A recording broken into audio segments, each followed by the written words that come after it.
Welcome to Indus officers academy Hyderabad. आज का जो हमारा टॉपिक है न्यू रियलिज्म है। न्यू रियलिज्म को स्ट्रक्चरल रियलिज्म भी कहा जाता है।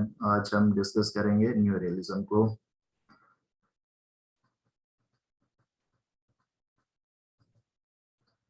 न्यू रियलिज्म जिसको स्ट्रक्चरल रियलिज्म भी कहा जाता है, इसके जो फाउंडर हैं वो केनेथ वॉल्स हैं। केनेथ वॉल्स ने एक बुक लिखी जिसका नाम था थियरी ऑफ इंटरनेशनल पॉलिटिक्स, और इसी किताब में इन्होंने न्यू रियलिज्म को डिस्कस किया।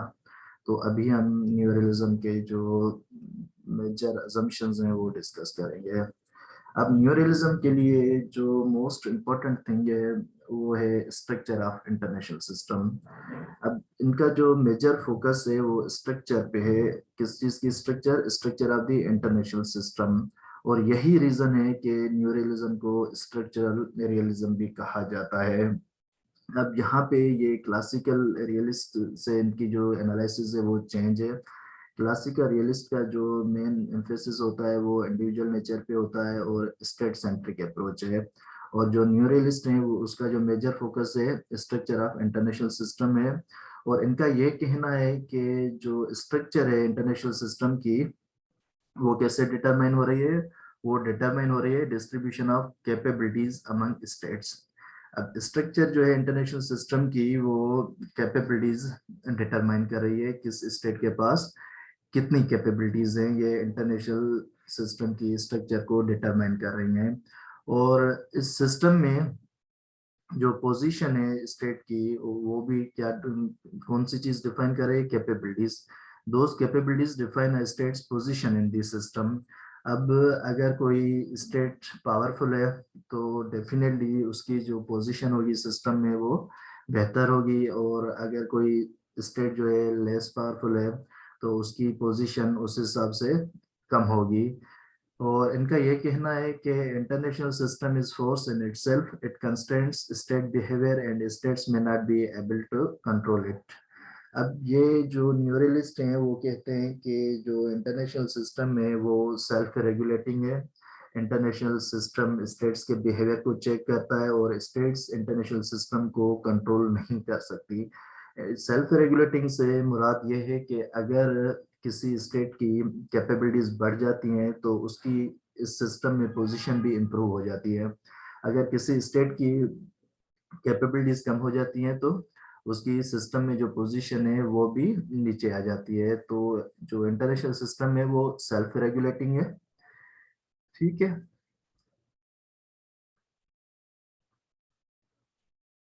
और इसके अलावा बैलेंस ऑफ पावर पे इनका कहना यह है कि जो बैलेंस ऑफ पावर है वो भी स्ट्रक्चर डिफाइन करता है। ठीक है, वो डिटरमाइन करता है। Balance of power is determined by the structure of the system. उसके अलावा जो अनार्किक इंटरनेशनल सिस्टम को लाइक क्लासिकल रियलिस्ट, ये भी न्यू रियलिस्ट भी मानते हैं कि इंटरनेशनल सिस्टम जो है अनार्किक है और state survival depends on relative power. अब जो अनार्किक इंटरनेशनल सिस्टम है उसमें स्टेट्स कैसे सर्वाइव कर सकती हैं? Through relative power. और रिलेटिव पावर से मुराद यह है कि अगर किसी स्टेट के पास अगर किसी स्टेट के पास पावर है तो आपका पावर उस स्टेट के पावर निस्बतन ज्यादा होना चाहिए। इसको रिलेटिव पावर कहते हैं। और यही वजह है कि जो इंटरनेशनल सिस्टम में स्टेट्स हैं वो कोऑपरेट करने से हेजिटेंट होती हैं, क्योंकि उनको पता है अगर कोऑपरेशन करने से कोई गेन होता है वो गेन अनइवनली डिस्ट्रीब्यूट किया जाएगा और एक स्टेट की जो रिलेटिव पोजीशन है वो इम्प्रूव होगी और दूसरी स्टेट जो है अपने आप को इनसिक्योर फील करेगी, वीकर फील करेगी। तो इंटरनेशनल सिस्टम में चांसेस कोऑपरेशन के बहुत ही कम हैं, और बहुत ही कम इसलिए हैं कि रिलेटिव पावर पे स्टेट्स ज्यादा फोकस करती हैं। उसके अलावा लास्टली यहाँ पे चीटिंग की बात की जाती है। न्यूरलिस्ट कहते हैं कि जो स्टेट्स हैं वो चीट कर सकती हैं। ठीक है, चीट क्यों करेंगी states? Definitely relative power gain करने के लिए स्टेट्स चीट करेंगी। चीट करने से वो अपनी जो रिलेटिव पोजीशन है कंपेयरिंगली कंपेयर टू अनदर स्टेट उसको इम्प्रूव करने के लिए स्टेट्स जो है वो चीट करेंगी। तो चीटिंग जो है इवन जो फॉर्मल एग्रीमेंट्स हैं उसमें भी स्टेट्स एक स्टेट दूसरी स्टेट को चीट कर सकती है। तो यहाँ पे हम इसको कंक्लूड करते हैं अभी न्यू रियलिज्म को।